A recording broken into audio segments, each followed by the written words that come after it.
Good morning and welcome to another episode of Daybreak. I'm your host, Veronica Buccilli. And I'm your host, Trever Sheets. Today on Daybreak, we'll be updating you with the latest tech news. Informing you on the ups and downs in sports. And what's happening all around the world. All that and more. Daybreak starts now.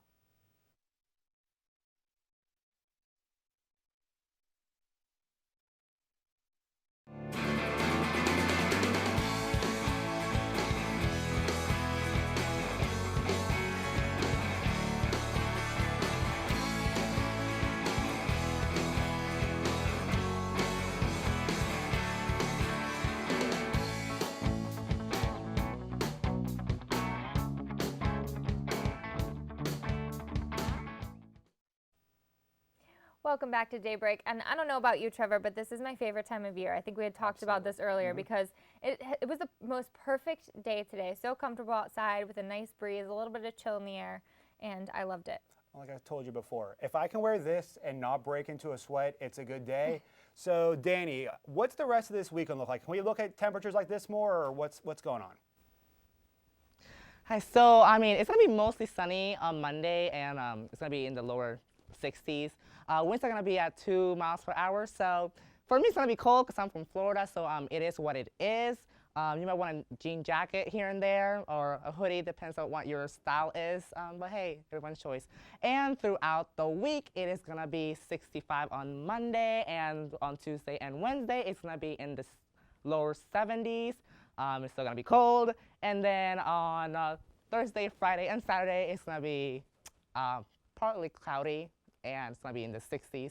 So I will get a big jacket because that is freezing for me. And on Sunday, it's going to be in 66, and it's going to be sunny, so you guys are going to have a good Sunday, and yeah, that's going to be your week.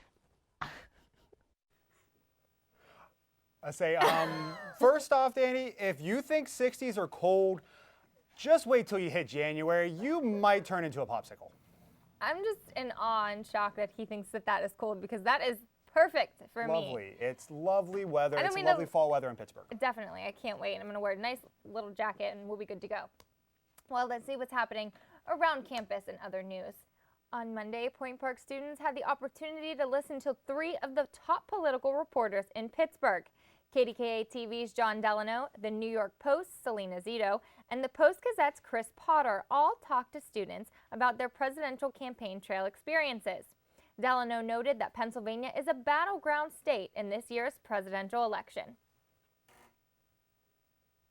And if you plan to watch this year's presidential candidates battle it out during their second debate this Sunday, there will be a watch party on campus. The Center for Media Innovation will be hosting a debate watch party on Sunday beginning at 8 p.m. The event is free to Point Park students, and that includes food and drinks. Visit eventbrite.com to RSVP. The annual Alzheimer's Association Walk is on October 15th, and organizers are seeking 3 to 5 students to take photos and videos for the event. General volunteers are encouraged and welcomed as well. Students should contact Chelsea Pompiani in the Center for Media Innovation if interested. Journalism students may have the chance to travel to Iceland and Ireland. The International Media course includes a trip to a different country each year.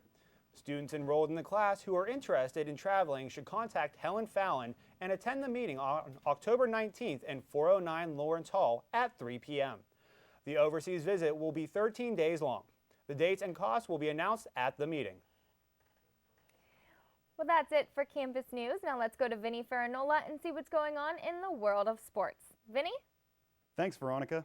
After a crushing loss to the Eagles in Week 3, the Steelers had a redemptive game Sunday night when they trounced the Kansas City Chiefs 43-14. Pittsburgh came out looking dominant and tallied 29 points in the first half. Quarterback Ben Roethlisberger threw for 300 yards, 5 touchdown passes, and 22 of 27 pass completions. D'Angelo Williams was responsible for the only rushing touchdown of the game and left the other 4 TDs for receivers to handle. Antonio Brown caught 2 touchdowns, while Darius Hayward-Bay, Marcus Wheaton, and Jesse James managed to find their way to the end zone with a little help from Big Ben. Tune in for Week 5 of Steelers action this Sunday when Pittsburgh takes on the struggling 1-3 New York Jets. Last Thursday, we saw Pittsburgh Penguins' very own Sidney Crosby adorned with yet another MVP title as he led the Team Canada to a gold medal at the World Cup of Hockey. Team Canada went undefeated throughout the entire tournament and only allowed 8 goals against, a truly dominant performance for our neighbors to the north. Locally, the Pittsburgh Penguins will have a brand new name for their home rink as PPG has purchased 20-year naming rights to what was Consol Energy Center. The sudden change was brought to light Tuesday morning when Penguins CEO David Morehouse announced at a press conference that the new name for the rink will be PPG Paints Arena. According to local sources, PPG approached the Penguins organization and made what they call, quote, a firm offer, end quote. The Penguins get to hoist their 4th Stanley Cup banner above the ice next Thursday at 8 p.m. when the Washington Capitals come to PPG Arena. With very few changes to the Penguins roster, Pens fans are hopeful for another successful season, no matter what the name on the side of the building. In Pirates news, the Pirates finally wrapped up this past Sunday, and what a difficult season it has been. In their final season series, the Buccos were swept by the St. Louis Cardinals 3 games straight. The Pirates finished off their year with a record of 78 and 83, and even with an impressive past 2 months, were 8.5 games out of the wild card spot to end their season. That's it for Pittsburgh sports. Back to you guys. And coming up after the break, we have Wesley L. and Sarah Sherwood to talk about their group, Not on My Campus. That and more here on Daybreak.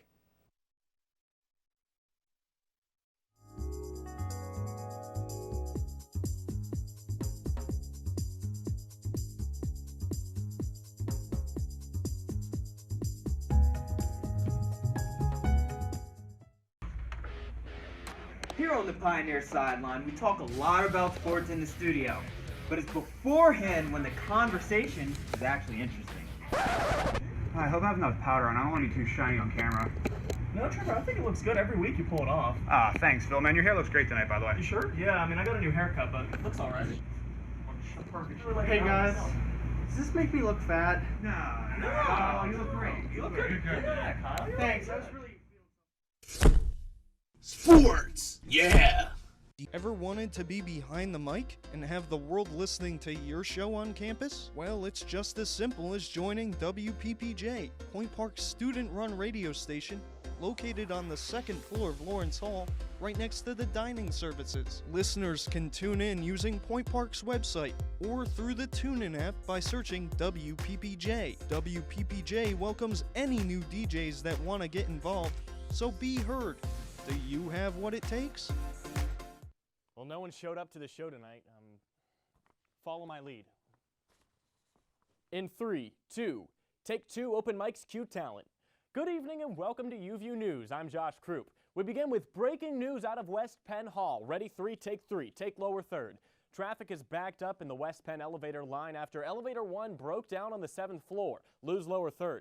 Maintenance advises students to take the stairs to avoid delays. Ready 2, take 2. In other news, no, you know what? I didn't sign up for this. We need crew. Join UView. Take alien hand.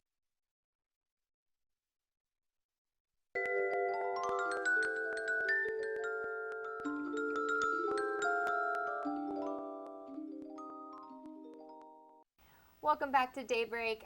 We have Sarah and Wesley here from Not on Our Campus, which is a new organization that we have about sexual assault, right? Mm-hmm. Can you tell us just a little bit about, what you do and the operations of your day-to-day? Yeah, definitely. Not on My Campus was founded on the basis of creating a discussion about sexual assault on college campuses, just because we think and the founders think that sexual assault isn't talked about enough. So we want to kind of make it known that it is a thing and it is a problem.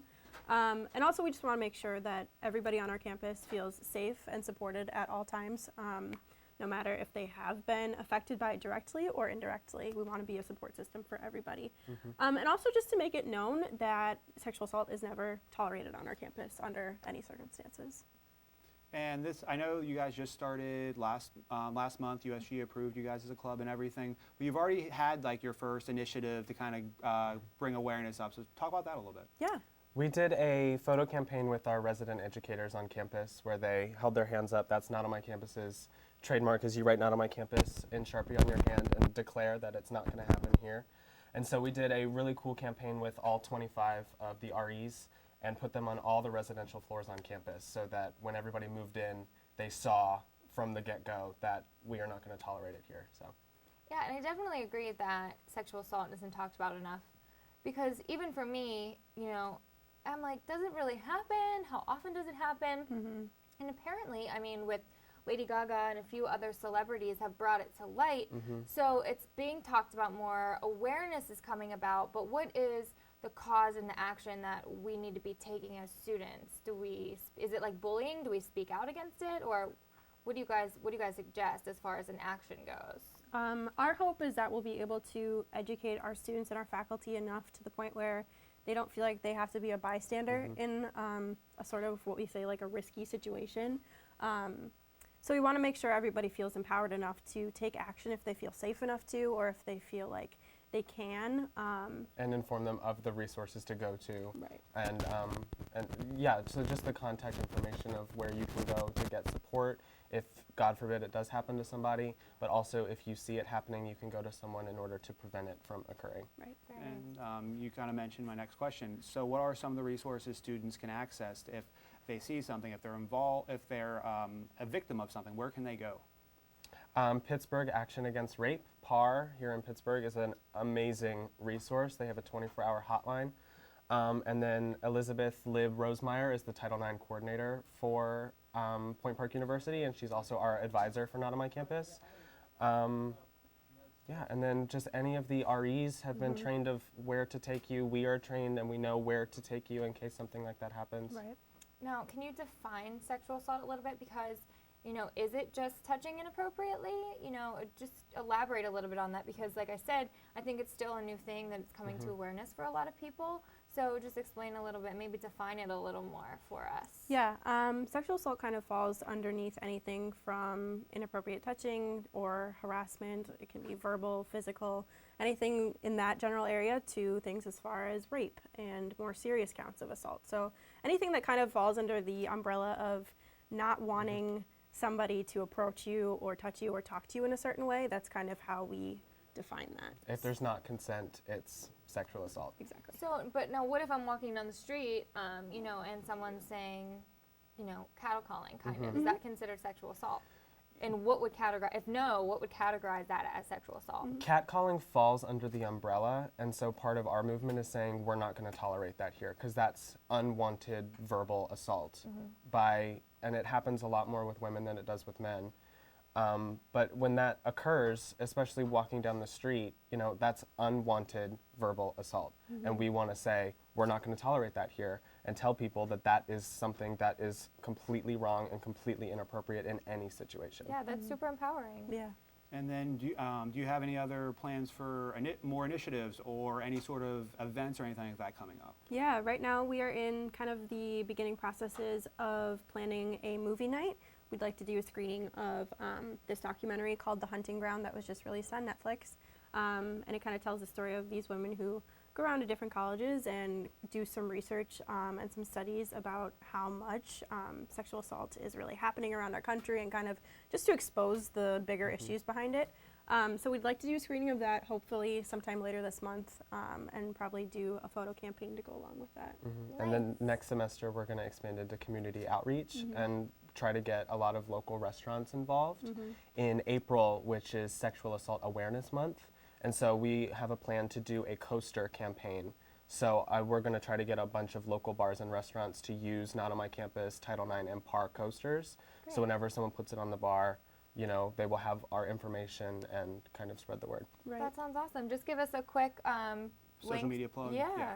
Cool. Yeah. We're at Not On My Campus, PPU, both on Facebook and on Instagram, so you can find us Awesome. there. Thank you so much for joining us. Thank you for Thank you having us. guys. Appreciate you Thank joining you. and giving us a little more information on a really important topic.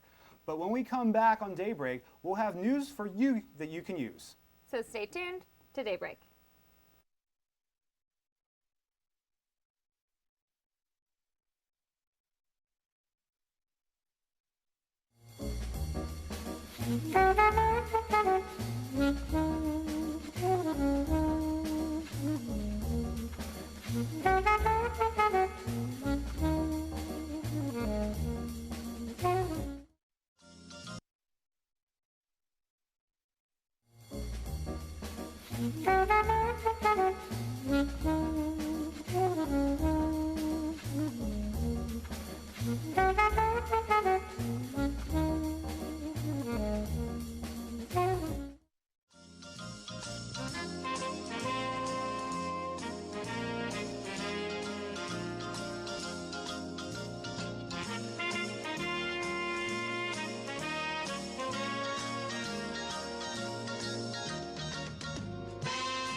you know that Point Park has a cheerleading squad? Don't stop. Don't get it confused. Not only do our cheerleaders represent Point Park at regional and national competitions, but they also promote spirit and awareness of every sports team on campus.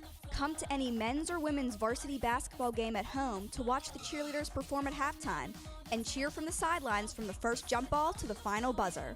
Sports not your thing? You can catch the cheer team lead the crowd at the fall and spring pep rallies as well, or at several competitions around Pittsburgh each year. So what are you waiting for? Show the Point Park cheerleaders the support they show you. Every human being has a purpose, has a dream to have their voices heard, no matter where they come from, no matter where they go. As an American, it is their right to have freedom of speech. I have a dream that one day this message will speak louder than words, that even the quietest voice will not go unnoticed. That is my dream. What is yours? For more information, visit www.freedomofspeechpsa.org.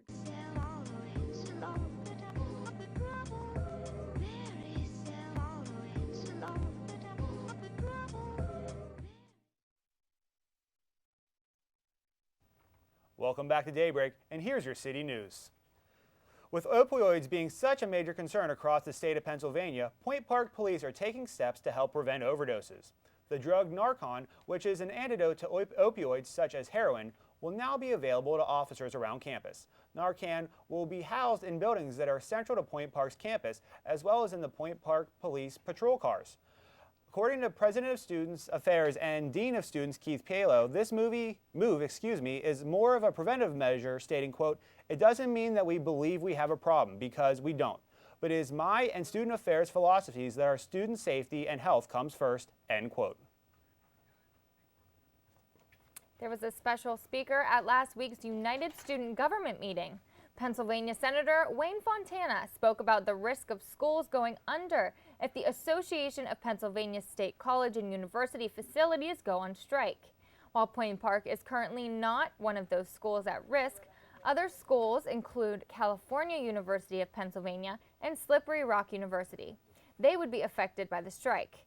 The APSCUF has professors, faculty, and coaches at 14 state-run colleges and universities and have now gone a year without a new contract. Bubble soccer was so popular last year that the Campus Activities Board is bringing it back. The second annual Bubble soccer game will be taking place today, October 10th, from 8 to 10 p.m. in the Student Center gym. For those of you not familiar with the game, students will dress themselves up in large plastic bubbles, trying to work in teams to score an actual soccer ball. According to Special Events Coordinator Caitlin Smith, to ensure safety of the players as well as speeding up the game. This is one of a number of events CAB puts on every month. Other events include movie nights and the always popular late night bingo. Now to take a look at what is going on across the country, let's go over to Taylor at the Daybreak News Desk. Thanks, Veronica. According to the National Weather Service, a Category 4 hurricane made landfall on the southern coast of Haiti around 7 a.m. Tuesday morning. The hurricane named Matthew delivered winds of up to 145 miles per hour. Rainfall amounts even exceeded 3 feet in some areas. Hurricane Matthew pummeled through the country and destroyed hundreds of homes in its path. The brutal winds swept away livestock and destroyed crops. Heavy debris left on the roads and flooding resulted in the cutoff of transportation. UNICEF representative Mark Vincent stated that Hurricane Matthew is the worst storm Haiti has seen in decades. According to the National Hurricane Service, Matthew is projected to increase its intensity as it leaves Haiti and touches parts of Cuba, the Dominican Republic, Jamaica, and the Turks and Caicos Islands within the coming days. The Landscan Population Database currently reported there is still no confirmation of how many people were killed or injured in Haiti. In other news, according to the U.S. State Department, the United States and Russia are no longer negotiating ways to reduce violence in Syria. On Monday, the Obama administration accused Russia of joining the Syrian Air Force in order to carry out bombings against the city of Aleppo and surrounding areas in Syria. U.S. State Department spokesperson Elizabeth Trudeau announced that the United States was forced to end the talks with Russia after they believed Russian President Vladimir Putin and Syrian President Bashar al-Assad ignored numerous warnings to stop bombing in and around Aleppo. International aid groups stated about 275,000 innocent citizens are trapped in those areas. According to Russian officials, President Putin responded by withdrawing from a previous arms agreement with the U.S. that stated Russia's nuclear weapon material will be disposed of. Currently, political analysts are recognizing this event as further deterioration of relations between the United States and Russia. There's everything you need to know. Now let's get back to the couch with Veronica and Trevor. Thanks, Taylor. After the break, hear about the new device Fitbit is releasing. And who's in the entertainment spotlight now? Make sure you stick around. This is Daybreak. We are a social people. We share our inspiration, wisdom, creations, and memories. We share what makes us laugh and what angers us. Built on the notion of a free flow of ideas, our country thrives on the freedom of speech. Without it, who would watch over our governing powers? And how would we share our history to make a difference for the future? It's this freedom to share that gives us a reason to listen. All right, guys, any questions on the script? We good to go? Yep, right. Should be good. All right, great. All right, yeah, camera 3 set up right there. Camera 2. All right. Use the bar when you're moving this around, but set up for the 2 shot just right there.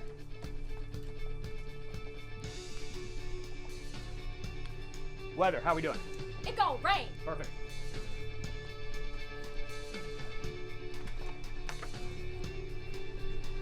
Welcome back to Daybreak. I'm Sarah Mackin with you. The real host, Adrian Billon, was seen snuggled up against. All right, prompter. We got everything in. We're good to go? Key Pro, everything loaded. We're good to go? All right. Tyler, any questions? That shot looks fine. 3, 2, 1. Bring up camera 2. Open mics. Cue talent. Good morning and welcome to Daybreak. I'm Blaine King. Thanks for tuning in. I'm Aubrey Henkin. And I'm Aaron Myler. And this is Entertainment on Point. Beyonce has surprised us again. Kanye West just tweeted, "This was a huge weekend at the box office. A fan favorite TV show just got canceled. Guess what band is coming to the city? And the award went to... But did you see her engagement ring? Her outfit was awful. I would fire her stylist. Tune in for all of your Hollywood gossip and pop culture news. Entertainment on Point. Get into the point of pop culture. Yeah.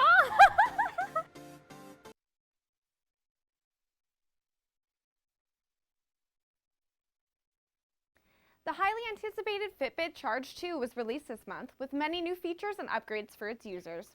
Chief Business Officer of Fitbit, Wood Scow, released a statement on the new tracker saying, quote, "We've maintained our focus on health and fitness with Charge 2, and it reflects our deep understanding of what consumers want in a wearable device, with a sleek new look and a fitness experience that is more engaging, motivating, and personal than ever," unquote.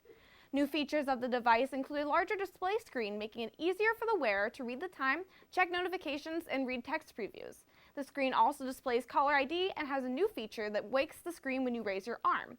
With this feature, users can more easily keep track of things like current pace, steps, and heart rate while exercising.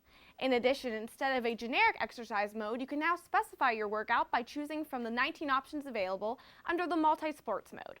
Options include popular exercising activities such as yoga, treadmill, and spinning. This new feature sets Fitbit apart from other trackers such as Garmin and Apple Watch, which only offer runs, bike rides, and walks, and categorize all other activity as other. A drawback of the new Charge 2 is the inability to pause a workout, a feature Garmin and Apple both have.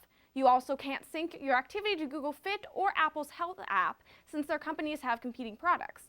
The Fitbit will, however, sync to many other activity apps available on both the Android and iPhone. Despite some flaws, the Charge 2 was ranked #1 on Amazon in several categories after its release and is getting rave reviews from tech companies. That's it for your tech news. Now let's hear from Tashaya, who's in the entertainment spotlight now. Tashaya. Thanks, Casey. Paris Fashion Week turned into a horrifying situation for Kim Kardashian early Monday morning. After being held at gunpoint and robbed for $14 million at the exclusive and secretive hotel she was staying at, known as the No Name Hotel. 2 armed masked men dressed as police officers handcuffed, tied, and duct taped the superstar's mouth, leaving her in a bathtub before taking off with millions of dollars worth of jewels, including her second engagement ring from Kanye West. While Kanye was not in Paris when the robbery happened, he was in Queens, New York on tour when he was advised on stage of a family emergency due to the incident his wife encountered, and he left to be by her side and postponed his 2 upcoming concerts in Philadelphia and Detroit. In other news, hours before Kim was robbed, her little brother Rob Kardashian and his fiancée Blac Chyna celebrated their baby shower together, surrounded by friends and families in Los Angeles. Guest appearances at the baby shower included Scott Disick and Blac Chyna's mother, Tokyo Toni. During the baby shower, Kim Kardashian posted on her Snapchat of her FaceTiming Rob and Chyna as they celebrated their upcoming new child together.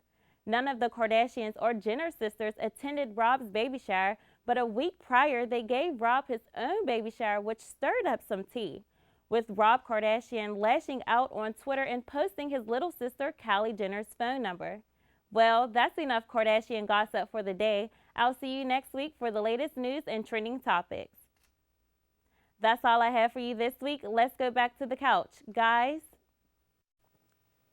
Thanks, Tashaya. That's it for Daybreak today. Make sure you join us next week for the news you need. I'm Veronica Buccilli. And I'm Trever Sheets, here on Daybreak, hoping your news is good news.